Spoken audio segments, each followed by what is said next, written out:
Good evening. It is 8 p.m. and welcome to the Late Show with me, Genevieve Bent. I'm here with you until 9:30 p.m. this evening. Coming up, we'll be discussing the educationally subnormal culture in British schools in the 1960s and 70s. It's Thursday evening. This is Teachers Talk Radio and we are live. Live from London, this is The Late Show with Genevieve Bent on Teachers Talk Radio. Tune in live on the Podbean app or desktop player. Just head over to www.podbean.com/LSW/TT Radio or search Teachers Talk Radio. Follow the hashtag TT Radio. Good evening, everyone. It's Genevieve Bent, and you're here with me on The Late Show on this wet and rainy Thursday evening. Before we get started, you heard the man, it's Teachers Talk Radio. Join us, join in the conversation, tune in and talk it out. You can connect with us on @TT Radio 2021 on Twitter. You can follow the hashtag #TT Radio. And of course, you can connect with me personally @ViveWright on Twitter as well. And of course, for anyone who does listen to Teachers Talk Radio, hopefully you listen to all my other fabulous hosts, my co-hosts and colleagues. But if you call into our show, you do win a mug. So if anyone is listening, I will repeat this later on in the show. If you do want to call in and you do want to share your thoughts and join the discussion, please do call in and win a mug. So this evening, we are talking about the educationally subnormal culture in schools. But before we get into all of that, first of all, my question is, how are you? To anyone who is listening live or listening back, how are you? Have you had the time to really just sit down and reflect this evening? It has been a very busy few weeks. And I mean, I haven't been here for a few weeks myself, actually, and it does feel like forever since I have been, on the show, hosting the show and talking to guests and talking to listeners. And honestly, where has the time gone? Like I said, it does feel like forever, but forever has flown essentially. And time has gone really, really quickly over the last few weeks. And like I said, I haven't been on myself, but last few weeks for me have been quite challenging, both professionally with tags, and we'll talk a little bit more about tags later on in the show, but also personally. And so, I took some time out, but I am back now. And hopefully, even if you are listening back, you enjoy the show, because this is a particular topic that I really wanted to talk about this evening. And of course, if you are listening live, please do share the show. Send it to your friends, your colleagues, your families, anyone who you feel will benefit from this conversation, this discussion that I'm going to share with you guys this evening. But I guess before we talk about that, if you've been part of tags, I just wanted to know, how have people found it? Now, I am a subject leader. I'm SLT. So I'm an associate assistant principal, but I'm also responsible for science. So I'm still a coordinator or subject lead, head of department, as you might call it. And so this has been literally some of the busiest few weeks that I think we've ever had in teaching. I've spoken to colleagues who have been teaching years and years, and they said, I've had one person who said in 20 years, they've never found it as onerous as it has been recently. So it's been a testing time for all of us, for all teachers involved in tags, whether it's year 11 or year 13, and tomorrow is D-Day. So tomorrow, Friday, the 18th of June, is literally D-Day. And we've been looking at this date for weeks in advance now, thinking about waiting for it to come and, getting to that, what we call endpoint. I mean, it's not quite the endpoint, but endpoint as much as we can hope for, because tomorrow is the tag deadline. And again, I can only speak from my experience, but it's been sort of dragging to the 18th, but at the same time flying by. And so I put out a question on Twitter this evening, and I just asked how people felt about the process. I asked them to give me, in a nutshell, how has the process been for you, your team, or your schools? And so I had a few responses, and I'm going to definitely share those with you guys, because it's been crazy. Like I said, I'm not the only one, and I kind of knew what the responses would be, but they've been absolutely crazy. So if I had I'll start off with a nice one, actually. So Thandi, who is a colleague on Twitter, she was on my show a few weeks ago as part of the chat chemistry team. She's given me some positives. So positives: brought team closer together. Standardizing highlighted development needs of the department, which is a really good point. And blind marking was fab. And actually, I do agree with that. And I'm glad that she highlighted those positives, because it's easy for us to think about tags and it's all the negatives that comes into play. Good evening to Gabriella, who's just joined, who's entered the live studio.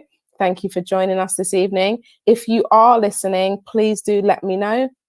And just put a little text in, a little hello, so I can shout you out. And if you're listening back, good evening to you guys as well. But yeah, so she gave me some positives there, and I really, really like those.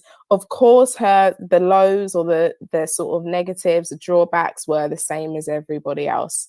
So I had one tweet that summed up from Mark Enser, who is a TES columnist and well known on Twitter, on Edu Twitter. He said, "A hellishly exhausting exercise in futility." That is a very, very strong response, but sums it up very, very nicely. Lots of responses. So I'd happily never repeat the process, and I can see ways it could be improved upon. But overall, I'll be quite happy to return to pre-2020 GCSEs. Agree with that. We've had one word: stressful. Yep, agree with that one. So writing, marking, standardizing, and moderating assessments went on forever, only to be followed by long discussions, grading each performance and filling out reams of paperwork. So yeah, I'm not even going to say that it's a mixed bag really, or mixed reviews. It's very, very much one-sided. I think we all felt this process. We really, really did feel it. And that's, it's been a learning journey. I'll say that much. It's definitely been a learning journey. I've learned a lot through the process. And I think, as Sandy said, it has brought me and the department and I together. And so that's been something positive. I definitely say that. But honestly, I cannot wait to see the back of tags. And I'm sure I'm not the only one. I really can't. I'm looking forward to the days of good old exams again, and prepping our students for those exams and then sending them off to the exam board. And I'm sure there are lots of other people who feel the same way. But I don't want to ramble on about tags all evening, because that's definitely not the point of my show. I want us to think about, I don't know if anyone has, for any listeners or any people listening back, educationally subnormal is a culture or a trend that, was very prevalent in the 50s, 60s, 70s in British schools. And it's quite a personal conversation as well, because I have, my parents were part of that school era. And so their experiences are something that they have shared with me and my sibling. And, we have learned more about how they found school at that time. So educationally subnormal, or often referred to as ESN. Okay, so it's an acronym, ESN. And an educationally subnormal school were schools that were often nicknamed special schools, because they were for students that required specific educational needs, or specific medical needs, or lots of different types of needs. And these students were not they weren't part of the mainstream education, and they were placed into what we call a educational subnormal school. And even the term educationally subnormal is, it's a horrible term, and it was it's one that we don't use it anymore, certainly not. Certainly not. But we obviously use it to refer back to these times. We use it historically. And so I just wanted to share some facts first of all. So the first fact is that 28% of educationally subnormal day schools were made up of immigrant children. So children that had either come over with their parents from other countries or were born over here to people that had come over. And that 28% was almost double that of mainstream schools at the time. So 15%, 15% of mainstream schools were made up of immigrant children. Again, double that, almost double that in ESN day schools. So that's a wild statistic in itself. That's quite alarming. Okay, that's quite alarming just taking that at face value. But then to add to that, so I am Black British West Indian or Black British Caribbean. My parents are both first generation Black British, Jamaican parents and siblings that were born in Jamaica, etc., etc. And so this is part of my culture or my heritage is part of the trajectory of Black British West Indian in the UK. But to add to that, the majority of those students were, the majority of that 28% were actually West Indian. And I did read that, it was about 3/4 that were West Indian of that 28% in ESN day schools. So that in itself, without even doing any more sort of reading or research or anything like that, you can take that for what it is. That's, 3/4 of ESN immigrant children were West Indian. And when we say immigrant children, that is, it's a wide scope. So it's made up of not just Caribbean, but also South Asian and other, other minority groups as well. But one of the descriptors of placing a child into an ESN day school was that they were, and these are terms taken from reports that were written and published at the time, culturally deprived and emotionally disturbed. So two very descriptive phrases to describe, to give justification as to why these children were placed into ESN schools. And that is ESN, educationally subnormal. Now, these schools don't exist, as we know, they don't exist anymore. And we'll talk about that later in the show. But just again, another statistic that I wanted to share with you as we're sort of moving into this topic now, 4 times as many Black children were wrongly placed in educationally subnormal schools compared to their white peers white British peers at the time. So 4 times as many Black children wrongly placed in an educationally subnormal school, which is huge, absolutely huge. Now, I don't know if anyone has, special school was, I feel like, was still a term when I was at school, even though it's not in any way the same shape or form, during my time. But special school was a term that I heard myself being used when I was in school. And of course, when you're in school, you don't really pay very much attention to that. You just know that it's slightly different from the school that I was in. But educationally subnormal schools, so they were originally, they came around for students who had, specific educational needs or specific medical needs, and included brain damage. And so, students who were unable to do things for themselves, who needed full-time care, as well as students who were exposed to particular environmental factors. And everything that I'm saying is, words that you will find in reports reading about ESN schools. Then they're not things that I'm making up myself. So I just want to make that clear. And this is, this is a hard topic. This is something that is, it's very emotional. It's very, I don't want to say powerful because that's not the right word, but it's something that brings up a lot of emotions. And for certain people, it will bring up trauma, of course, okay, because this was the experience of children in the 50s, 60s and 70s. And of course, from my point of view, Black, British, West Indian children were at the forefront of this for quite a while. And special schools, as I said, that was the term that was used to sell this educationally subnormal school to parents at the time. But behind the scenes, these were actually nicknamed dustbin schools. They were named dustbin schools, the schools that students were dumped in when they were deemed to be unfit or unsuitable for mainstream school.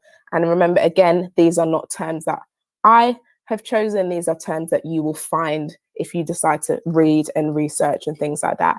So that was the whole purpose of these educationally subnormal schools, these special schools, these quote unquote dustbin schools. But even with all of that, there were failures to provide for specific needs of students, despite being in this quote unquote special setting. So despite parents trusting the system and placing their students, their children into, these educationally subnormal schools, there were still severe failures to provide for those specific needs. And like I said, special was in place of educationally subnormal, ESN, when these discussions were taking place between schools or councils or local authorities and Black, British, West Indian parents. So parents that immigrants, parents, again, I use the term immigrants loosely because actually, they were seen as British citizens. They had migrated from the West Indies, the British West Indies or the Caribbean. And special was used to sell this idea of a different school outside of mainstream for, their children. I'm aware that this is, it's a hard topic and, it's difficult for me to speak about it, even though, it's not something that I've experienced firsthand, but the legacy of that and knowing, what people who are my parents' age or, my parents, their friends, their peers, essentially, these are the sorts of things that they would have gone through. And in 1968, there was a confidential report that was found. And that confidential report showed that,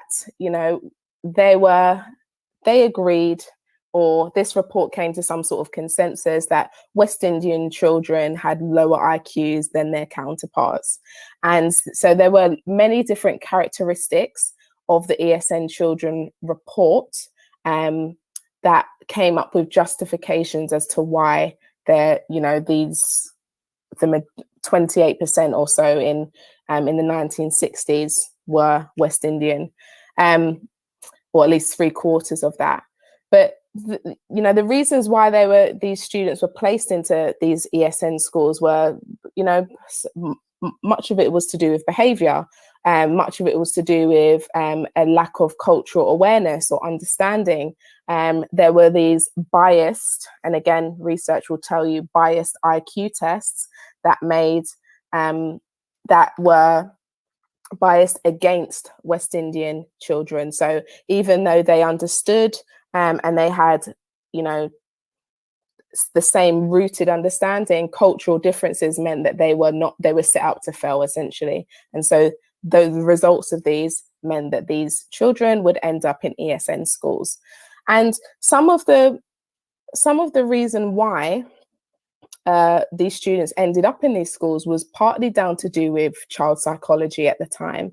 Now, I don't know if anyone is familiar with the psychologist Hans Eysenck, but he was a German-born British psychologist, and he spent most of his time and most of his career in the UK.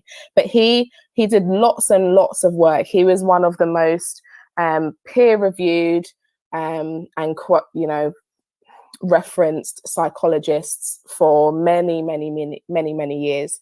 And part of his work, a big part of his work was looking at intelligence and personality, even though he worked on many different areas within psychology. But he believed that intelligence was genetically determined rather than, down to environmental factors or nurturing or, those sorts of the things that we would see as, nurturing a child to grow up and do their best. He believed it was down to a genetic issue. And he, part of his work basically justified all of the tests and the bias that was happening in schools, meaning that these West Indian children were ending up in ESN schools. And IQ tests, we don't really use those anymore. I don't know if anyone has done an IQ test. I certainly haven't. And I don't know if I'm interested to do it. I don't know what it would say, but as far as I'm concerned, I'm a genius. But IQ tests have fallen out of fashion quite a while ago. And IQ tests at the time were used to determine, whether this student should be in mainstream or whether they should be in an ESN school. So his work linked race and intelligence, genetics and intelligence. And of course, part of his work showed or tried to demonstrate that certain racial groups are more superior or inferior and therefore had a certain perceived intelligence. And of course, if you think about West Indian children at the time, especially if they had come over with their parents, they spoke Creole, they spoke Patois. I don't know if anyone is familiar with Patois, but that is the dialect, particularly. I can speak from a Jamaican background. That's a dialect that my grandparents speak, that my mum and dad speak, that that we could use in the household. But Creole and Patois was seen as lesser and therefore inferior. And so the accents was part of the reason how they linked intelligence or lack of rather, and this idea of emotionally or culturally disturbed. Again, words that you will find when you start to read into this a little bit more. So Hans Eysenck, the psychologist that is essentially the father of, I don't want to say the father, but he is one of the main researchers that was used to justify this educationally subnormal trend or culture in British schools. And ironically enough, when I was doing a little bit more reading, this is something that I've enjoyed reading about in the past, but even doing some more reading, actually some of his work was found to be unsafe. So there was an investigation by King's College London, and they found some of his published papers to be unsafe because they weren't scientifically rigorous enough, which is interesting, thinking about how much was influenced by his work. Very, very interesting. And again, I can see HV History has shared the live show. If you are listening, please do share the live show. It has been a while since I've been on Teachers Talk Radio, but please do share the show. I would love for you to share with colleagues, friends, etc., and connect with us on Twitter, of course. So there's lots of, it's a very complex topic, an area of research, and it's very, very deep, because it's not just a culture or a trend that happened. It was based upon, scientific research. It was based upon what they perceived to be fact at the time. And so this was allowed to be perpetuated over and over throughout the UK, and in cities where people would come over from, the Caribbean or the British West Indies or South Asia. And, this has had a lasting legacy on so many different people and generations of people because of this. And, you have to think about at the time, and next week is actually, just to cut in there, next week is actually Windrush Day. So next Tuesday is Windrush Day. I'll talk a little bit more about that at the end of the show. Something that a celebration I absolutely love. But you have to think about the culture shock that occurred when they moved over anyway, originally. So to then be in British schools, there are new surroundings, it's a new culture, the weather was completely different. And my grandma continues to talk about how the weather was a shock when she got here. My grandparents all have always spoken about it. You have to think about all of those different sort of experiences that they had, and how that would have affected their assimilation into British culture. And so that it seems to be, again, from research, that none of this was taken into, taken or bared in mind, or if anything, used against them. And so we are going to continue talking about this. What I'm going to do for the moment is, and welcome to those people who are joining the studio at the moment. Welcome is The Late Show with me, Genevieve Bent. We are talking about educationally subnormal schools and that culture in the UK in the 50s, 60s and 70s. What we're going to do is also discuss some a prolific writer who gave this idea of education subnormal schools and what they were doing to West Indian children and brought it to prominence. And I wonder if anyone who is listening is aware or knows his name. And we're also going to be discussing an article that he wrote alongside that book, and also what the lasting legacies of the educationally subnormal schools has been on the West Indian trajectory. And for those of you who have just joined, I am Black British West Indian or Black British Caribbean. My parents were first generation Black British West Indian, and my grandparents are part of Windrush generation. So this is something that I have always been, interested in. It's something that formed a part of my journey or their journey and therefore mine. And so this is why I decided to talk about this. And it comes at a particularly important time with Windrush Day next week. But for now, I'm going to play the news and I'll be right back after that. This is Teachers Talk Radio, and this is Teachers Talk Radio News with Megan Goods.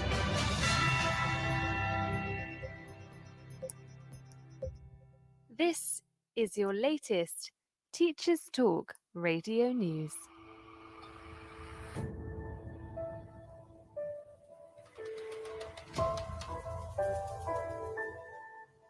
A new study published in the Science of Learning journal has found that children who enjoy school are more likely to be successful than those who do not.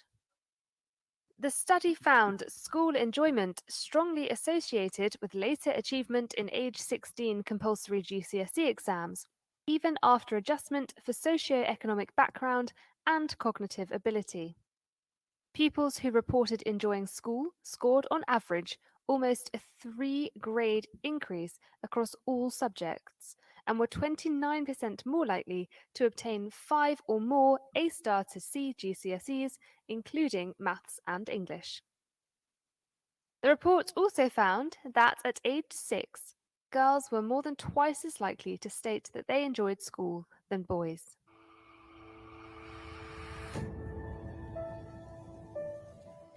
The latest figures show that students are now more likely to choose to continue with their education.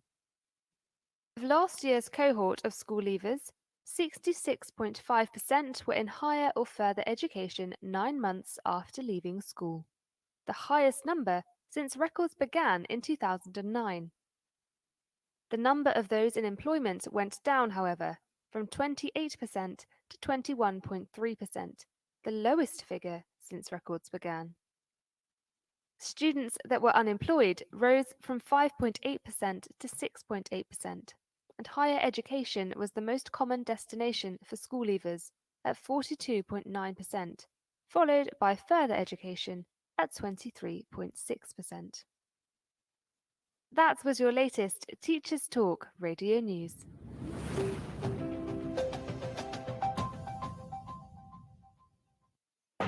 Live from London, this is The Late Show with Genevieve Bent on Teachers Talk Radio. Okay, good evening and welcome back to Teachers Talk Radio, The Late Show with me, Genevieve Bent. I hope you're having a lovely Thursday evening and thank you for joining me. We are here discussing the culture of educationally subnormal schools in the 60s and 70s in the United Kingdom, and particularly looking at the trajectory of the West Indian child. So for those of you who may have joined after or during the news, we have talked about a little bit about the you know, the background of educationally subnormal schools and where that came from, the facts and the figures surrounding it. But I wanted to talk a little bit more about that in context. So for those of you who may not be familiar, the educationally subnormal schools were also coined special schools, and were a place where many West Indian immigrant children were sent after failing what we now know biased IQ tests, and were deemed to be unsuitable for mainstream school. And I've just had a text in from Val, who says teachers and the educational system had nothing in place for Windrush children, except, for example, children arriving from the West Indies, etc. They had no understanding and not willing to understand the shock of arriving into completely new surroundings. Val, it does sound like you are, you've got your experience yourself, and, please do continue to share with the listeners. That is really valuable input. Thank you so much. And so, I mean, if you've got points that you also want to share with us, you want me to share with listeners, please do text them in. And for anyone who is new to Teachers Talk Radio, wasn't here at the beginning, we do have a mug that you can win if you call in and join my discussion. So for anyone who wants to call in, the mug is yours, okay? So if you've got anything that you want to raise or any points that you want to share, please do let me know. Call in. I'll be waiting for your call. But again, before I even go back to the point of discussion, if you are on Twitter, connect with us. It's at TT Radio 2021, or follow the hashtag TT Radio, or you can connect with me at Vive Wright on Twitter as well, personally. But so I did speak about someone who brought this culture, or this trend of education subnormal schools and West Indian children being at the forefront to prominence. And his name was Bernard Cord. Now, I don't know if anyone has heard of him, but Bernard Cord was a native Grenadian. So he grew up in Grenada in the British West Indies. And he left Grenada around 18, I believe, but eventually he came over here. So in the late 1960s, he arrived in the UK, and he's now currently a writer, but by trade, he's a teacher. By occupation, he is a teacher. And over here, he came to teach, he came to work with children, and he was also a master's student. So he, as part of his practice and, his assimilation into British culture, he was working in schools and youth clubs in the UK. And he actually worked and attended, as a teacher, these educationally subnormal schools, what they were at the time, as well as other schools in London. So he had firsthand experience, and he was able to see what was going on in these ESN schools, not just what parents were told, and not just what parents obviously having their children go there. Of course, they would hear certain things, but at least from my sort of experience, grandparents, parents of British from the West Indies, they are extremely focused on education. That is what they want for their children. They want their children to be educated. They want the best for them. And so not necessarily what was really going on was really well understood by them. And so Bernard Cord was able to bring this, expose what was happening in ESN schools, for want of a better word. And he wrote a book that was published in 1971, and you may have heard of it. I have tweeted about it before, and I've also included it in my research, which I'll discuss briefly. But it's called How the West Indian Child is Made Educationally Subnormal in the British School System. And like I said, it was published in 1971. And so this is at a time where, for years now, West Indian children have been being placed in these ESN schools, as we said earlier, quote unquote, and again, not my words, dustbin schools. And he wrote this publication to let parents know, to let these West Indian parents know what was happening in schools, why their children were there, and what the result of this would be. And at the time, West Indian parents were told one thing when actually something else was happening. So they were told, this would be for a short amount of time. This is not permanent. This is a temporary measure. This is to help give your child the special education that they need. But actually, students that would go there, young children that would go there, would end up staying at an ESN school and wouldn't return to mainstream school. And in actual fact, and this comes out in the publication, only 7% of all the children that were placed in ESN schools, not just West Indian, but all the other immigrant children, would ever actually return to normal schools. 7%. Okay, so that gives you the idea of the lies that were told, essentially. And Val, you've texted in again. It says the education system was negative and the expectation for the children was very low. Parents believed in the system, and therefore that's why so many kids were placed in the ESN brackets dustbin schools. Yeah. And I did speak about this. I wrote about this, or I tweeted about this at the time when the program Subnormal came on, which is a BBC program, which I'll discuss in a moment. But so he wrote this publication, and what I wanted to do, particularly if you're listening back, you might want to think about, particularly for those people who are listening now, I wanted to read just a tiny little bit of the West Indian children. So there were 5 main points that he wanted to bring to the attention of West Indian parents and others who were interested in knowing more about what was happening. So 1, there were very large numbers. So there are 5 main points. This is how he starts his chapter 1 of the publication. There were very large numbers of our West Indian children in schools for the educationally subnormal, which is what ESN means. These children have been wrongly placed there. Once placed in these schools, the vast majority never get out and return to normal schools. 4, they suffer academically and in their job prospects for life because of being put in these schools. And number 5, there is very little being done to stop this scandal. So 5 main points that he wanted to bring to the attention of West Indian parents through the use of this publication, through the writing of this publication. So those were the goals that he wanted to share. And if you've watched Subnormal, which was the program that aired at the end of May, and there were actually people in there who had been part of the subnormal schools, they talked about, Bernard actually featured on the show, and he talked about the night that this sort of became a thing. He was at a dance, and he got chatting to one parent as a teacher, and multiple parents came around him, and that's how this idea of this publication came about. Now, this was published in 1971, and it's now 2021. So this is actually 50 years since this book was published. And that is crazy. And it's even crazier for me to think about it, because this book is so much older than I am. But yet I'm here I've read it, a couple of times. I've devoured parts of it, and I've even used it in my own research. So it's just, it's, as an educator, we never stop learning. And for me to still value and enjoy and, find so important something that was published 50 years ago is, it's crazy.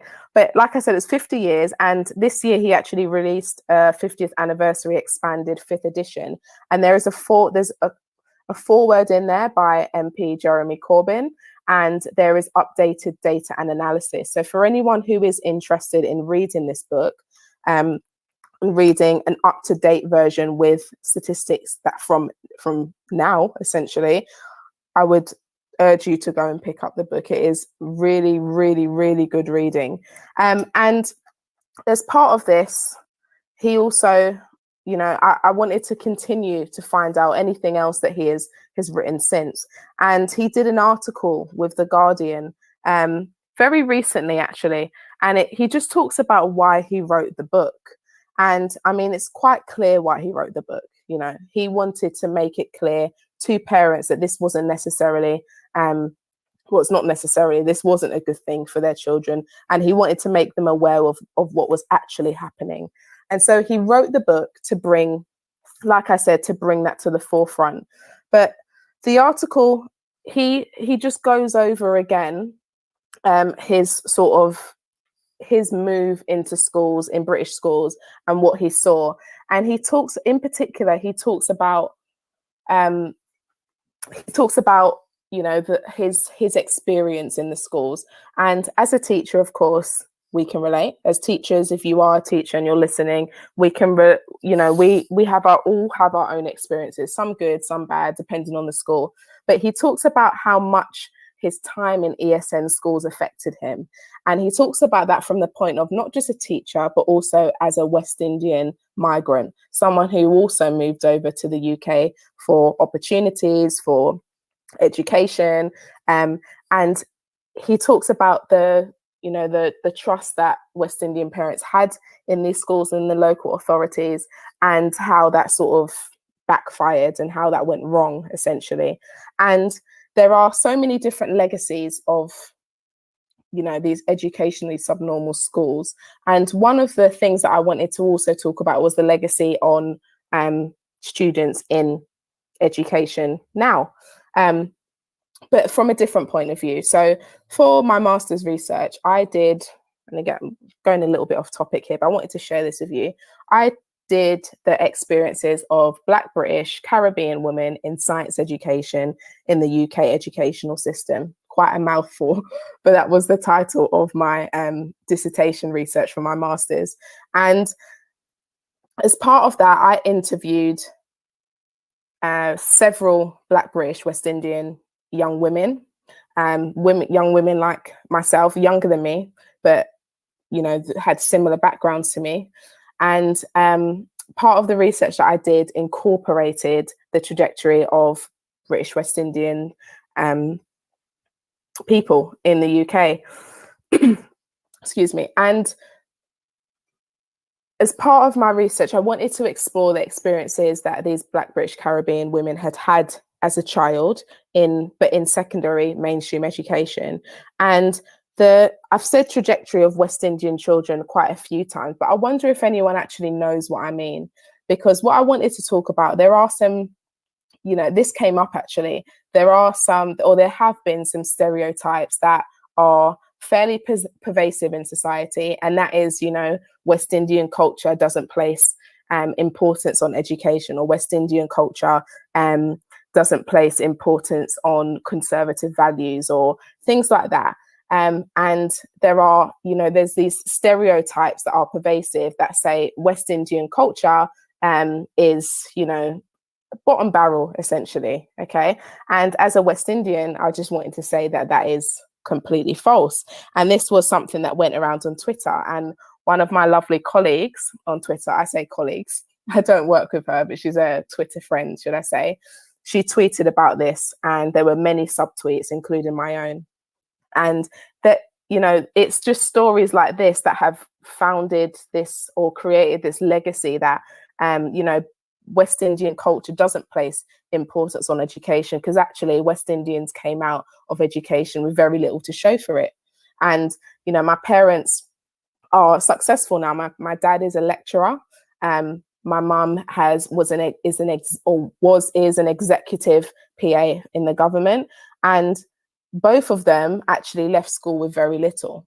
Okay, and that's not because they didn't place emphasis on education, or because my grandparents didn't place emphasis on education, but it's actually down to the experiences that they had. My dad left school at around 15 years old, 14, 15, and didn't have really anything to show for it. But yet now, years down the line, he remodeled himself and reworked it so that he was able to change his trajectory. But the experiences that they have had have caused this distrust and mistrust and all of these things in the educational system that has lasted a lifetime. Essentially, it has lasted a long time, and it's been hard to shake off. And that's nothing to do with the standards or ideals that West Indians have for themselves or for their children. And I did want to talk about that because I think it's really important to say that there isn't this, it's just not true. And talking about, West Indian trajectory, there's this idea of model minorities, and Black Caribbean or Black West Indian always comes, it's bottom, essentially. It is bottom of the barrel. And that is completely, for me, it's completely wrong, because that's not what my parents have instilled into me. It's not what my grandparents have instilled into me. Education has always been the highest thing, the highest priority.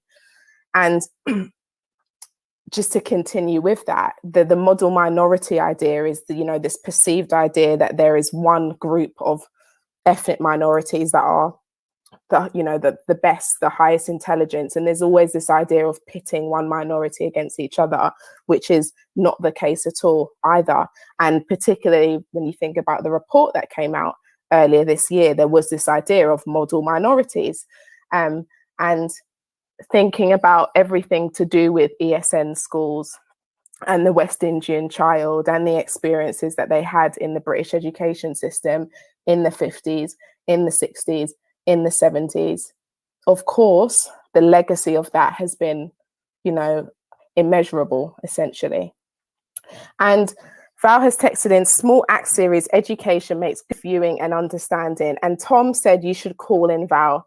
Val, I mean, you really should. You can win yourself a mug, but we might be able to get you on. We'll see. But small acts education, you just read my mind, because that was the next thing that I wanted to talk about. And, if you are listening and you've called in, if you're listening and there's stuff that you want to say, or there's points that you want to raise, or maybe you think, I'm not sure about what you're saying, call in and have a discussion with me. You can win a mug. But like I said, Val has taken the words out of my mouth, because Small Axe came out. Does it come out this year? You're going to have to remind me. Did Small Axe come out this year? I can't remember. I feel like this year has gone very, very fast. But Small Axe is a series written by Stephen McQueen, or produced by Stephen McQueen. And it recently won some BAFTAs, and it had some, so good.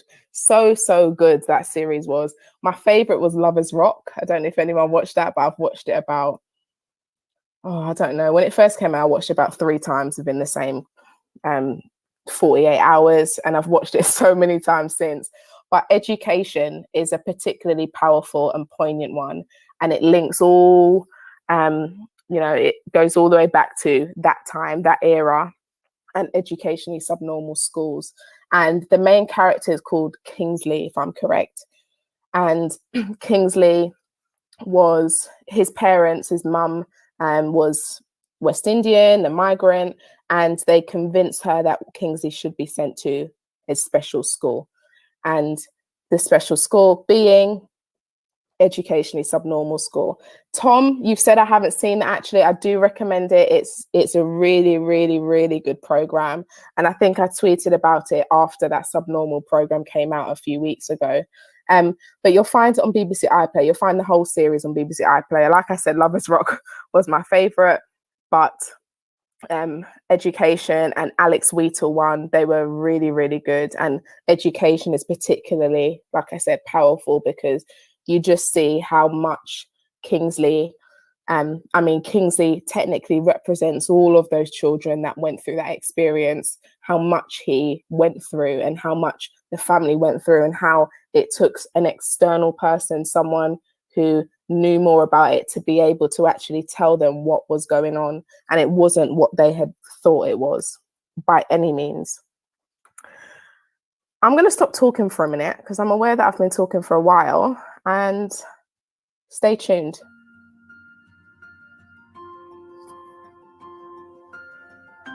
Introducing Amanda Davey. Amanda is one of the first specialist teacher assessors for dyscalculia in the UK, and offers dyscalculia tutoring and bespoke training for schools. With 26 years of teaching and tutoring experience in the UK, Amanda offers specialist online tuition focused on building confidence and developing skills. Amanda also offers online and face-to-face training on dyscalculia for educators, informing practitioners as to how to identify children that may have dyscalculia and how to support them in class. Find out more about Amanda and what she can offer you at www.amanda-davy-dyscalculia.co.uk.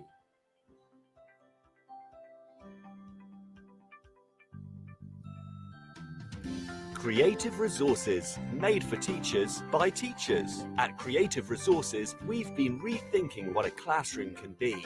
We've created a huge range of more than 2,500 original and exciting resources that span across more than 15 different subject areas. Whether you're looking for primary or secondary level resources, careers options, PSHE, arts or humanities, Creative Resources have the resources for you. We offer full curriculum packages and unique, challenging escape rooms themed on topics such as Shakespeare, Tudors, and fractions. We have quizzes, task cards, Tarsier puzzles, and lots more. Better still, more than 100 resources can be accessed for free. Just visit our website, www.cre8tiveresources.com. You can get 10% off any order you make on our website by using the discount code TTRadio. Creative Resources, made for teachers by teachers. Okay, welcome back. So if you are a teacher and you're listening, there are some creative resources that you can tap into there. Or if you're looking for tutoring, particularly in the area of students who have dyscalculia, then you know where to go. But we was talking about Small Acts, and it's coming up to 9 o'clock. I don't know where the time's gone. But Small Acts, that series by Stephen McQueen, you can find it on BBC iPlayer. If you are a teacher, or even if you're a parent and you're listening, there are actually some free resources that you can make use of. So, and you will find it on BBC Teach. Now, I don't know how many people use BBC Teach or tap into the resources that they have, but actually they do have some really good stuff on there. And in particular, the one that I wanted to share is for a history lesson, Key Stage 3 or GCSE. It works for either. Or it might be a PSHE lesson. I mean, there's really no discrimination there. But it talks about the Small Acts education story, and it talks about Kingsley. And this tells a story of how hundreds of children were taken out of mainstream and sent to ESN schools in the 1970s in particular. So if you are a teacher, and you're a history teacher, or you want to deliver it for PSHE, or you think it might be like a wider school, it might have wider school application. I mean, it's something that I could probably discuss with the history department. We could definitely use it on a wider scale. There are resources on there. So there's a video that you can watch, and it's animated. There are questions to pose to students whilst you're watching the film or before watching the film. It gives context and case studies, and it gives you follow-up as well. So if you wanted to plan, a series of lessons around it, 2 or 3 lessons around it, it tells you how you can link that to other events or, other scenarios. So it's really, really good. And of course, it also talks about you could provide context in terms of the Windrush. And like I said earlier, next week is Windrush Day, and I will talk about that towards the end of the show. But next week is Windrush Day. It's one of the most important celebrations, thinking about my family and my heritage. And that is next Tuesday, the 22nd. It is the 22nd on Tuesday, isn't it? So yeah, think about that. Someone has texted in with sword, and I don't know the relevance of that, but if you can make it work, let me know. So we are coming up to 9 o'clock, as I said. There's so many things, it goes so deep. There's so many layers to this culture, to this education subnormal trend that occurred in schools. And like I said, the legacy of it has just been, widespread in terms of, the educational impact that it had on on these children, the impact that it would have had in terms of attitudes and trust in the educational system when it comes to the next generation. And I talked about this. I did this discussion with someone last year. It was during the lockdown, actually, and we talked about the success or the attainment of West Indian children or Caribbean children in today's schooling system, and why Black Caribbean peers, have this, tend to be or have had historically lower attainment than Black West African, for example, or South Asian, Pakistani, Bangladesh, Indian. And, part of that reason is, and you can't escape or ignore that part of that is down to the experiences that occurred in the 60s and in the 70s. So it's really, really deep. But I wanted to talk about, and I'm going to talk about this for the next 20 minutes or so, 25 minutes, but how the ESN, how the educationally subnormal schools came to an end, how they met their sticky end, how how things moved after that, and also what happened after parents had found out, how after West Indian parents had found out more about what was actually going on, and that these special schools weren't special for positive reasons, but special in the sense that actually schools were failing their children. And so in 1981, there was another Education Act, and this act was in regards or in respect to children with special educational needs. And we know now that special educational needs are in best practice. We've got this special educational needs coordinator, we've got a whole special educational needs team. We've got quality first teaching, we have experts within the field. And special education children with special educational needs are assimilate into mainstream school without issues a lot of the time. But alongside that, there are special provisions that are there not to fail children, but to do their very best to push them to their potential. But in 1981, the Education Act came around and it abolished the term and the schools educationally subnormal. So up until then, this was the thing. This was the trend. This was part of the educational system. It was a norm essentially. But it wasn't until there was all of these archives that were found that there was this legislation and policies and things like that, reports that had been stored away and hidden, that were actually then found to really actually show the truth and the nitty-gritty, and that actually everything they had done was wrong essentially. And casting these students into ESN schools was done on basis that wasn't actually fact, but that was biased and created to make it look as if it was fact.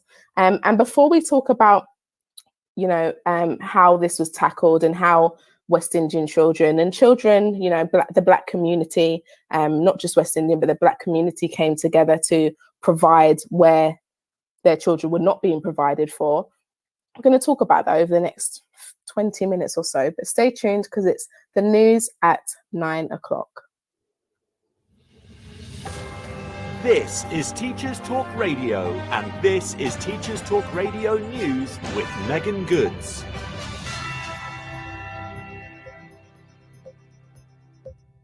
This is your latest Teachers Talk Radio News.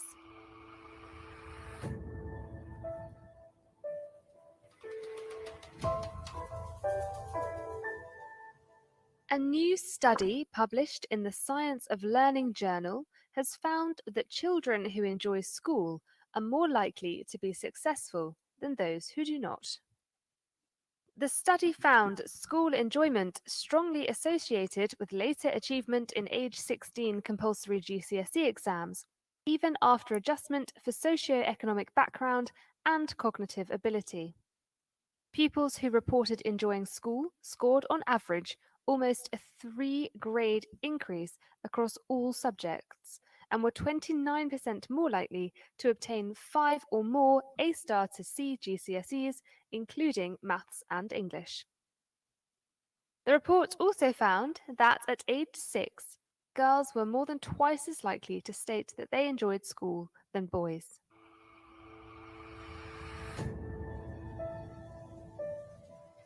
The latest figures show that students are now more likely to choose to continue with their education.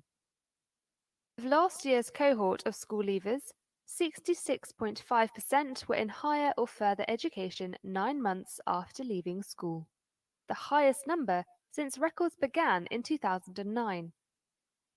The number of those in employment went down, however, from 28% to 21.3%, the lowest figure since records began. Students that were unemployed rose from 5.8% to 6.8%, and higher education was the most common destination for school leavers at 42.9%, followed by further education at 23.6%. That was your latest Teachers Talk Radio News.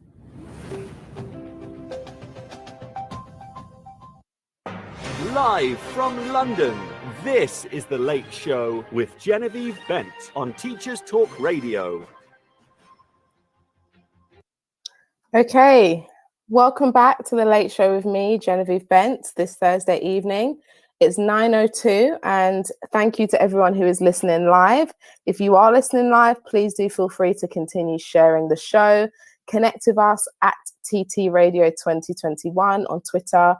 Follow the hashtag TT Radio, or connect with me at VWright on Twitter as well, personally. We're here discussing educationally subnormal schools and the culture in the 50s, the 60s, the 70s. And, you know, we've just finished talking about, well, I mean, we haven't finished. I'm not sure I've finished, but 1981 was I'll say the finish of ESN schools. So ESN schools were abolished in 1981 with the Education Act that came out, and that was all in respect to children with special educational needs. So they looked at reforming the way that SEN students, and we use the acronym SEN students for anyone that is listening that doesn't work in a school, but SEN students, reform the way that they were cared for, that they were provided for, and, you know, looked at alternative ways of supporting SEN students rather than sticking them in these schools that were also known as dustbin schools, or a positive spin was put on it as special schools. And at the beginning of the show, and if you are listening back or if you came late and you want to listen to the show from the beginning, I did talk about the factors that, or the descriptors that were used to determine or to characterize ESN, what were referred to as ESN children, and you know, those terms were emotionally disturbed and culturally deprived. And you have to think about that in terms of these students. These young people were either migrants from, you know, other parts of the world, particularly the British West Indies, or they were children of migrants. So of course their culture was different. This was not what they knew, but to use that as sort of weapons was what was happening. Is, you know, it's unthinkable really when we think about where we are today. Even though, you know, many of us would agree there is still work to be done, particularly with the attainment of Black Caribbean, Black British Caribbean, or Black British West Indian, or, you know, or minority students, other minorities rather. So just to go on to, you know, how students or young West Indian children were, you know, provided for when they weren't being provided for in their schools, where they spent much of their time. The idea of supplementary schools came about. And for anyone who is listening and has, their family is Black West Indian, they may be familiar with this idea already, but the early Black education movement and the Black supplementary schools movement, they were the places that you turned for help when your schools weren't providing your children with what they needed.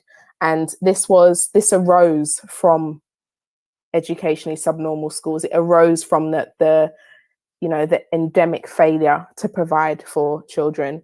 And it was self-help, essentially, when the educational system at the time was prejudiced and it was inadequate and it wasn't meeting the needs of Black children. And two names that you may want to go off and research yourself, but George Padmore and Albertina Sylvester, they were two names that were pretty much known as pioneers in the supplementary schools movement and the alternative educational movements. And they, like I said, they were pioneers. They established what it meant to be a supplementary school and what it meant to provide education when it wasn't being provided in the day-to-day.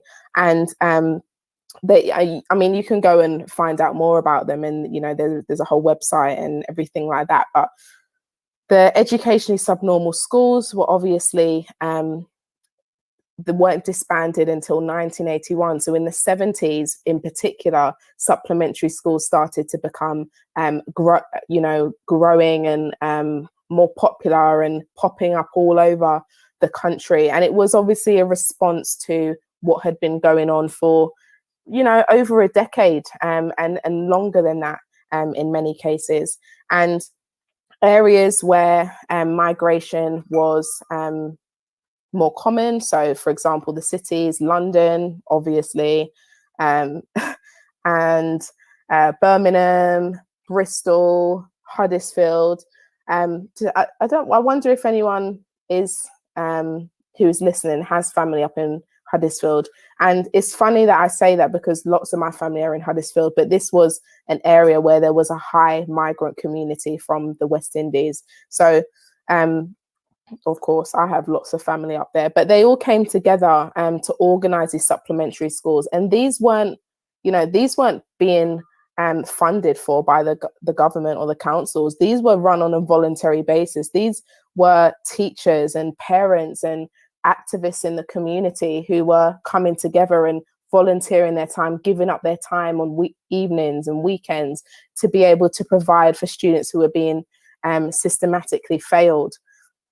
And like I said, they were run and they were taught and they were led all by these volunteers. And they weren't designed to be a replacement school, essentially, because that just wasn't, it wasn't feasible. But they were run part-time alongside the education that students were supposed to be receiving. So, evenings, Saturdays, Sundays. And for me, growing up, I went to a Saturday school, and it was very similar to the supplementary schools of the 70s and the 80s, because I am a 90s baby and they were still around.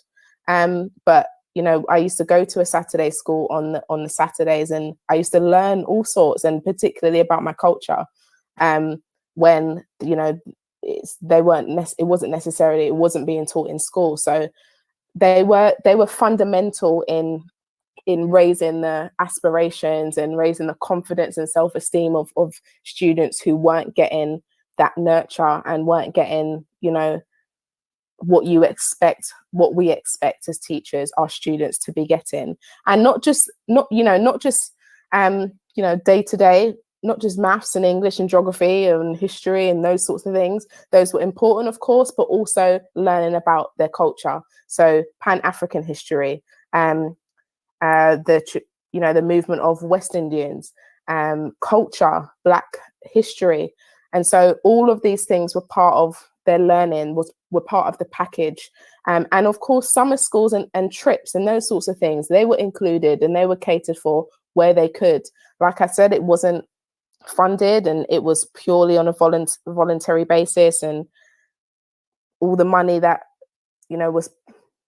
was from the volunteers. So they did everything that they could to be able to provide young people with the education that they should have had, essentially, and built them up to be able to feel okay and go to school and still get through the day and those sorts of things. It wasn't just about the academic education, but it was about the pastoral, side too.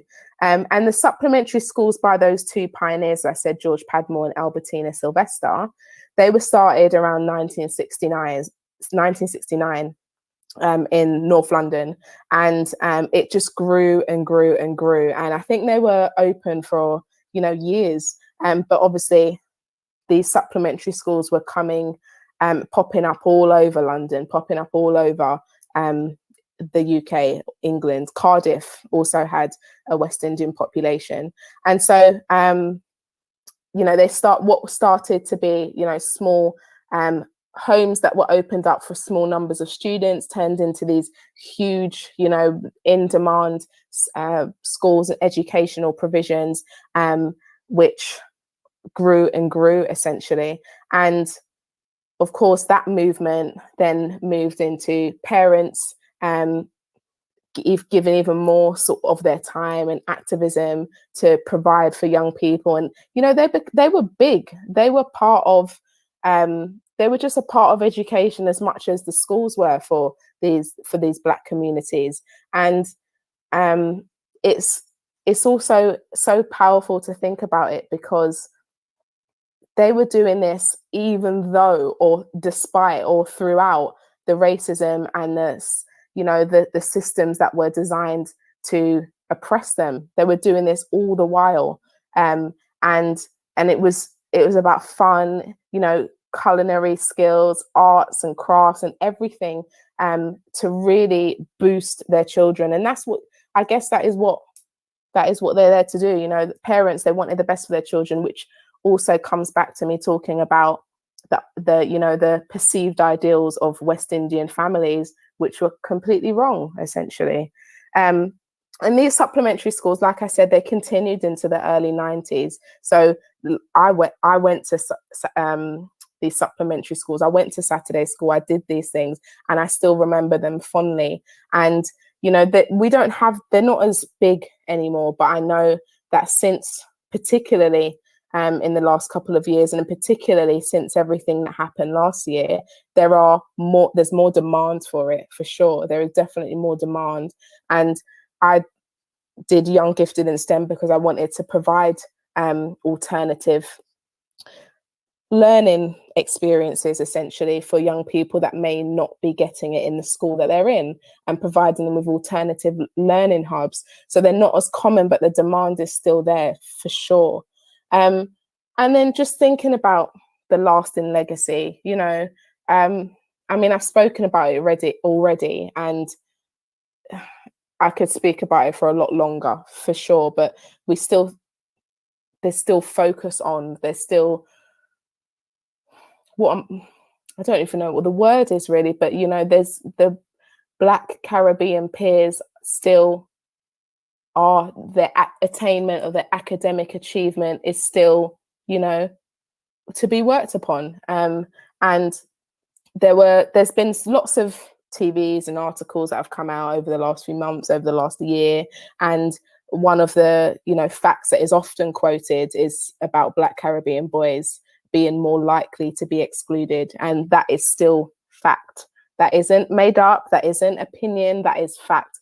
According to data, they are still 3 times more likely to be excluded.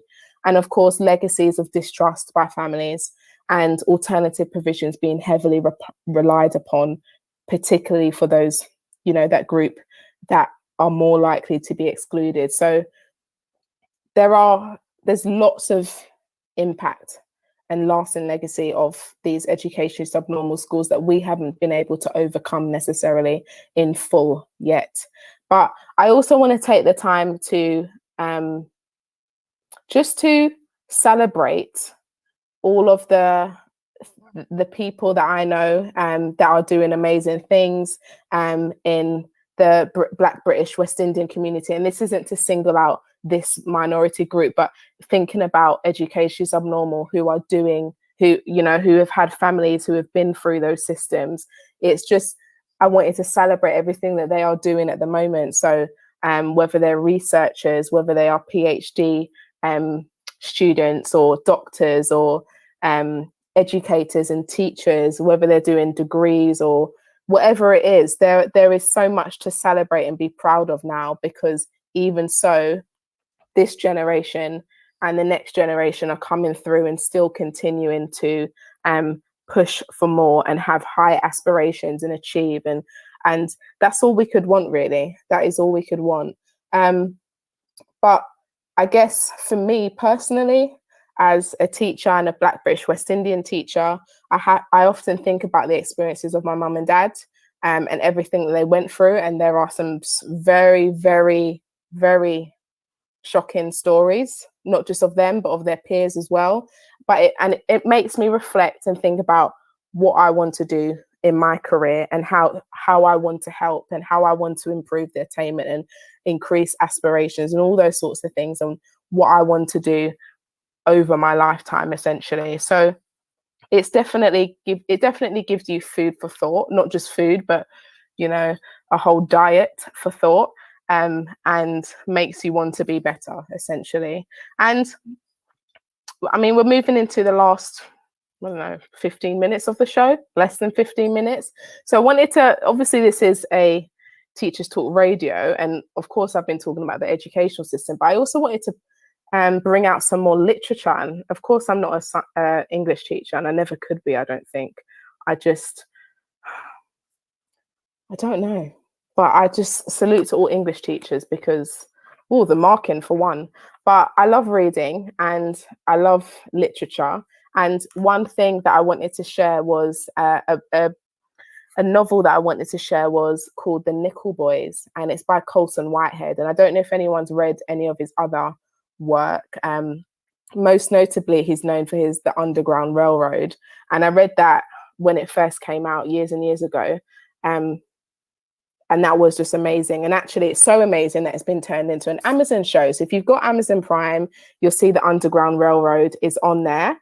I haven't brought myself to watch it, if I'm honest. It's a bit traumatic, but the book is really good. And anyway, this piece is called The Nickel Boys, and it was actually the winner of the Pulitzer Prize in Fiction in 2020. And I know that I think I remember some talk about this being used as a replacement for Of Mice and Men. I don't know what any listeners feel about that. But The Nickel Boys is about, and the reason why I bring this up is because I just feel it relates to education subnormal schools so much. And it's about, the main character is, he grew up in the 1960s, during the civil rights movement, of course, and literally one innocent mistake takes him off path. He was going to college. He was extremely academic. He had the highest aspirations, and one innocent mistake, I won't tell you what it is because I'm not about to give you a spoiler. I will always say spoiler alert, by the way, but one innocent mistake and he arrives at the Nickel Academy, and that's where the term the Nickel Boys comes from. And the Nickel Academy is on par with an educationally subnormal school. And I remember reading it for the first time, and then when I was thinking about doing the show, I was like, yes, I have to mention the Nickel Boys, because it's literally they're just parallel. Even though it's fiction, everything about it is true, because this is everything that was going on in the 1960s in the Jim Crow South. And then I think about what was happening to West Indian children or the Black community or other children, all types of children, not just Black children, white children, or South Asian children, or whoever they were, what was happening to them, wrongly being placed into ESN schools. So I wanted to share that. That's The Nickel Boys by Colson Whitehead. But if you do enjoy that, his work is so, so good. He's got so many different novels, and I feel like everything that he writes is a masterpiece. So I do recommend you reading that. Even if you're not a reader, go ahead and read it anyway, because you'll enjoy it, trust me. Yes. So it's been 1 hour 20 minutes. I haven't had a caller. I don't know if anyone wants to call in. I know it's a very deep topic, complex topic, so I understand, if people don't want to call in, I do understand that. But if you do call in, you do win a mug. That's all I'm saying. And I have a mug to claim, which I'm so excited about, a mug and a t-shirt, I think. So thank you, Tom. Thank you, Mal. Thank you to the executives, because I'm looking forward to claiming that.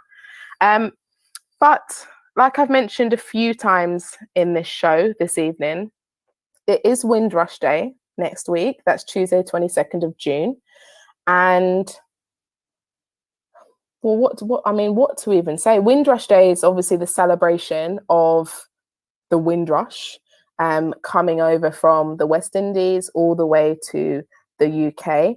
And it's been, trying to work out how long it's been, 70, why do I always get this wrong? It's at 48, 73 years this year, 73 years this year. So the Windrush came over in 1948 and it's 73 years this year. So big celebration, always, you know, it's the Windrush Festival, or Celebration Day rather, hasn't been going for that many years, but now that it is here, it's something that I really, really love.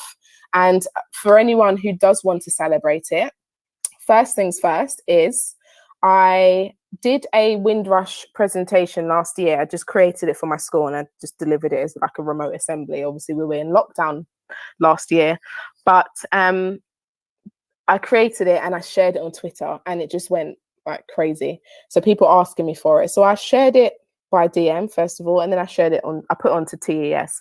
And honestly, I checked on it today just to have a look because I was going to update it a little bit or update my resources.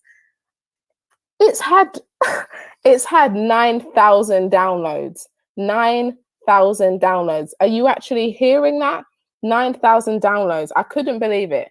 I could not believe it. So I'm really happy about that. And I know that the time when it was being shared, you know, quite profusely, lots of people got in contact with me just to say that they were using it here, there. So it's been, you know, used in all different parts of the country and definitely not in just in education. So I had NHS and the council and that sort of stuff. But I even looked at it and it said, you know, 500 downloads in the last 12 days, I think it was.